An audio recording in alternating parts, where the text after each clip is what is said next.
Genius Kids.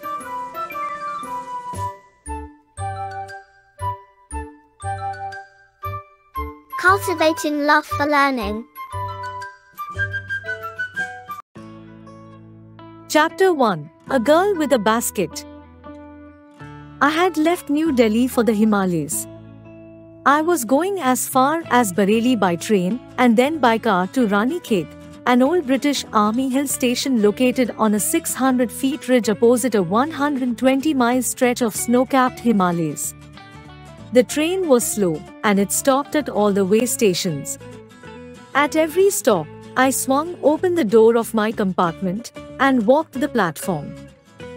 The platforms were packed with people: Sikhs, Muslims, Hindus, soldiers, merchants, priests, porters, beggars, and hawkers. Almost everyone was barefoot and dressed in loose white garments. I would ask at least 3 people before I could find one who spoke English. We would talk about world affairs and every major topic the news of the day produced. In this way, I was trying to get a feel of the pulse of the nation, checking opinion against official attitude and reports. The route lay through one of the richest of India's agricultural areas. This was the plain of the upper Ganga River, 1,000 feet above sea level but tropical.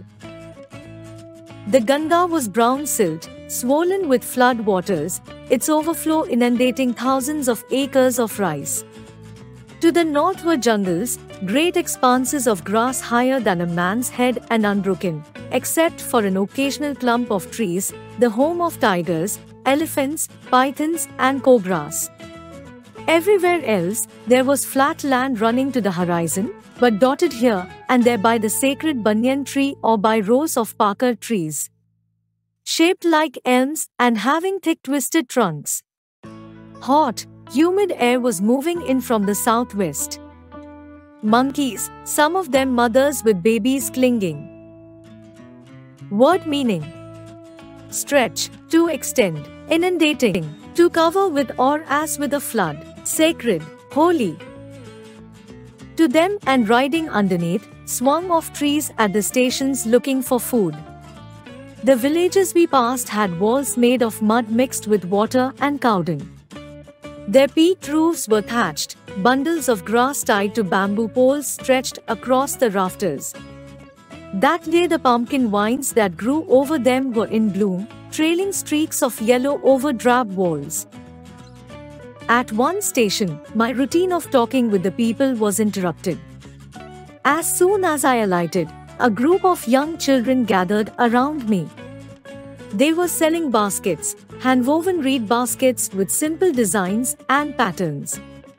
They held the baskets high, shouting words I did not know but conveying unmistakably their desire. These were refugee children. When partition between India and Pakistan was decreed, hundreds of thousands of people pulled up their roots and changed their residences.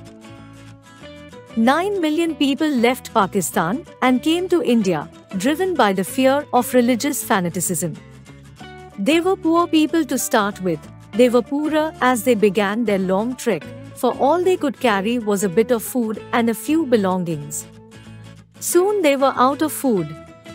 A few days later, they began to fall by the wayside from the weakness of hunger, and died where they fell. The children selling baskets were sons and daughters of these refugees.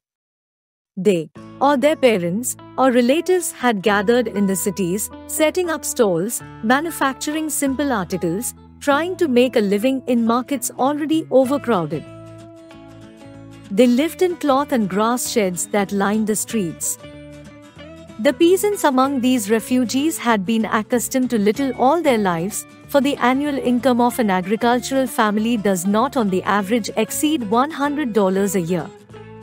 The average unskilled laborer makes 30 cents a day, or less than $2 a week.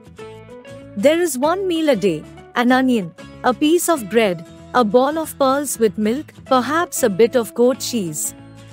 No tea, no coffee, no fat, no sweets, no meat. $100 a year is not $2 a week, Yet even that small amount is hard to earn by selling baskets to people too poor to buy them. That, no doubt, is the reason these little children descended on me like locusts. I, an American, was doubtless the most promising market they had seen. I bought one tiny basket for a few annas, another fruit basket for a bit more, a beautiful waste paper basket for a rupee, a lovely sewing basket for a rupee, a few fans for an anna or two apiece. My arms were filled and I had not spent even 50 cents. Word meaning: refugee, one who takes shelter in other nation, accustomed, used to. The children passed in, shouting their wares. I was a prisoner, completely surrounded, unable to move. The most diligent, aggressive vendor was a beautiful girl of 9 right in front of me. She had a lovely basket with a handle, and she wanted a rupee and a half for it, or about 30 cents. She was an earnest pleader. There were tears in her eyes. She pleaded and begged in tones that would wring any heart. My arms were full. I had no room, let alone any need, for another basket. Balancing my baskets and fans on my left arm, I reached into my right coat pocket and got a handful of change, perhaps 15 cents in all, which I deposited in the basket that the young girl held imploringly before me. I tried to explain that I could not buy the basket but extended the gratuity as a substitute. I realized at once what offense I had given. This child of 9, dressed in rags and on the edge of starvation, raised her chin, reached into the basket, and with all the pride and graciousness of a lady handed the money back to me. There was only one thing I could do. I bought the basket. She wiped her eyes, smiled and dashed down the platform, headed for some grass hut that would have at least 30 cents that night. I told this story to Prime Minister Pandit Jawaharlal Nehru. I told him it was one reason I had fallen in love with India. The people I saw in India, those in the villages as well as those in high offices, have both pride and a lively sense of decency and citizenship. They also have a passion for independence. This beautiful child, born in squalor and poverty, uneducated in both grammar and manners, had given me a glimpse of the warm soul of India. William C. Douglas. Word meaning: offense, a breach of law, starvation, the state of being without food, glimpse, a sudden flash. Like, share and subscribe.